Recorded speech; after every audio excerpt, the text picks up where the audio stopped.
হইল আল্লাহ আমি তোমার এই উত্তপ্ত গরমের পরাণ পরিত্রাণ পাবলৈ আল্লাহ নিরোধ থিয় হয়ে আল্লাহ তোমার কাছে আল্লাহ প্রার্থনা করিয়াছি আল্লাহ রব্বুল আলামিন ইয়া আল্লাহ তুমি আমার সহায় করা মাহবুব রব্বুল আলামিন ইয়া আল্লাহ এই ছাত্র সকলক লৈ আল্লাহ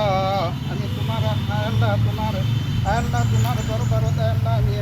আল্লাহ প্রার্থনা করি আছো আল্লাহ তুমি দয়া করি মাহবুব আমাকে আল্লাহ এই গরমের উপর আল্লাহ সহায় করা মাহবুব اللهم أنت السلام ومنك السلام تباركت يا ذا الجلال والإكرام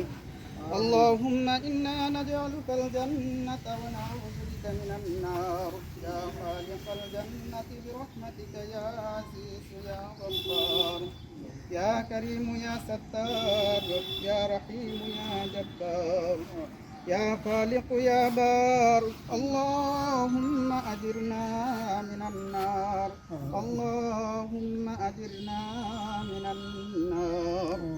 يا أرحم الراحمين يا رب العالمين يا الله নিশ্চয় আমি গুনাহগার খাতাকার সিয়াকার রিয়াকার গো ইয়া আল্লাহ রব্বুল আলামিন ইয়া আল্লাহ আল্লাহ আমি গুনাহ করিতে করিতে আল্লাহ আল্লাহ আমার নামে আমল বরবাদ করে ফেলাইছি মাহবুব রব্বুল আলামিন ইয়া আল্লাহ আল্লাহ তুমি দয়া করনে ওয়ালা মাহবুব রব্বুল আলামিন ربنا ظلمنا أنفسنا وإن لم تغفر لنا وترحمنا لنكونن من الخاسرين اللهم أنت السلام ومنك السلام تباركت يا ذا الجلال والإكرام اللهم اغفر لنا قبل الموت وارحمنا عند الموت ولا تعذبنا بعد الموت ولا تحاسبنا يوم القيامة إنك على كل شيء سبحان ربك رب العزة عما يصفون وسلام على المرسلين والحمد لله رب العالمين آمين آمين برحمتك يا رب আমি আমার ডিঙৰাটি হস্পিটাল ৰোড হাফিজিয়া মাদ্ৰাছাত আজি আল্লাহৰ যি আজাব বুলি ক'লেও মানে বেলেগ নহয় যি আজাব আজি গৰমৰ উত্তাপ বেছি হোৱাৰ কাৰণে আমি সহ্য কৰিব পৰা নাই সেইকাৰণে আমি ছাত্ৰসকলক লৈ ৰ'দত থিয় হৈ মুৰব্বীসকল লৈ যুৱকসকল লৈ আমি আল্লাহৰ কাছে প্ৰাৰ্থনা কৰিছোঁ যাতে আল্লাহ তাআলাই আমাক এই গৰমৰ উত্তাপৰ পৰা ৰেহাই দিয়ে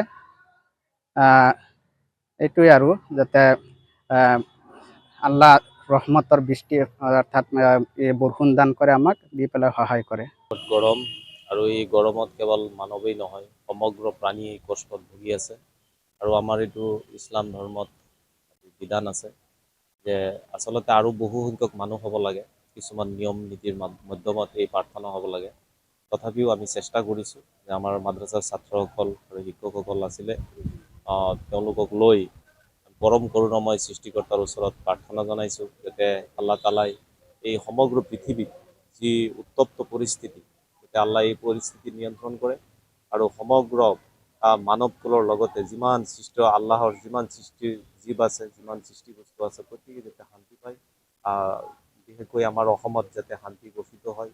আল্লাহৰ ৰহমতৰ বৃষ্টি হয় তাৰ বাবে আমি প্ৰাৰ্থনা কৰিছোঁ আৰু যাতে আল্লাহ যাতে সমগ্ৰ দেশখনক শান্তিত পৰিণত